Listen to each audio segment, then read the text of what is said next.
Israeli দৈনিক Haaretz সম্প্রতি একটি চাঞ্চল্যকর নথি প্রকাশ করেছে, যা ফিলিস্তিনের গাজার অন্তর্বর্তী শাসন ব্যবস্থা নিয়ে নতুন বিতর্ক সৃষ্টি করেছে। ওই নথিতে দেখা যাচ্ছে ফিলিস্তিনিদের স্বার্থের বাইরে গাজা শাসন করা হবে ধনকুবের এবং আন্তর্জাতিক ব্যবসায়ীদের হাতে। প্রকাশিত খসড়া পরিকল্পনা অনুযায়ী সাবেক ব্রিটিশ প্রধানমন্ত্রী টনি ব্লেয়ারকে অন্তর্বর্তী শাসনের নেতৃত্ব দেওয়ার জন্য বিবেচনা করা হয়েছে।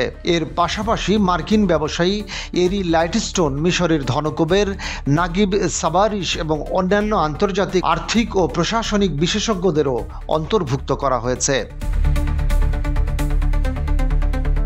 এ বোর্ডের সদস্যরা ফিলিস্তিনি নয় এবং তারা ইসরায়েল, মিশর এবং যুক্তরাষ্ট্রের সঙ্গে ঘনিষ্ঠভাবে কাজ করবেন। বিশ্লেষকদের মতে এই পরিকল্পনার মূল উদ্দেশ্য হল গাজার শাসন ব্যবস্থা কেবল ধনকুবের এবং আন্তর্জাতিক কর্পোরেটদের হাতে রেখে ফিলিস্তিনিদের রাজনৈতিক ক্ষমতা হ্রাস করা।